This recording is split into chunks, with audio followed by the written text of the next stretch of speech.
دلوقتي في ساعات امهات بتيجي تقول انا عايزه ابني يبقى طويل، هو ولا قصير ولا حاجه، بس هي متعقده، حاسه ان جوزها قصير شويه، في العيله عندها ناس قصيرين، هي قصيره ونفسها تشوف ابنها كده طويل وعريض وكبير. ده حضرتك تنصحي ان هم ياخدوا هرمون النمو؟ هم بيجوا لنا بحولهم على حضرتك. ايوه. اول ما يجي لي اي حد يقول لي هرمون النمو يلا على دكتوره شيرين عبد الغفار على طول. بالظبط. لا طبعا هو لو في الرينج الطبيعي والجينات انه قصير شويه او اهله قصيرين شويه، لا الهرمون مش هيجيب نتيجه معاه، هو لازم يبقى فعلا محتاجه، وده بيثبت بتحاليل.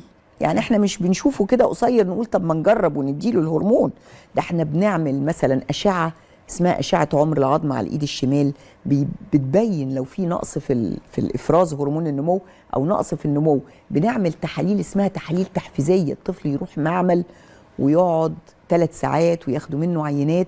ليه؟ لانه في النهايه هو دواء، ودايما بنقول الدواء لازم يتاخد تحت اشراف طبي متخصص، ودي نقطه بقى مهمه جدا يا دكتوره ولاء. اسمحي لي، في بعض الامهات بتدخل في جروبات سوشيال ميديا ويقعدوا يقولوا لبعض حاجات وينصحوا بعض ويروحوا يشتروا ادويه او يشتروا هرمونات.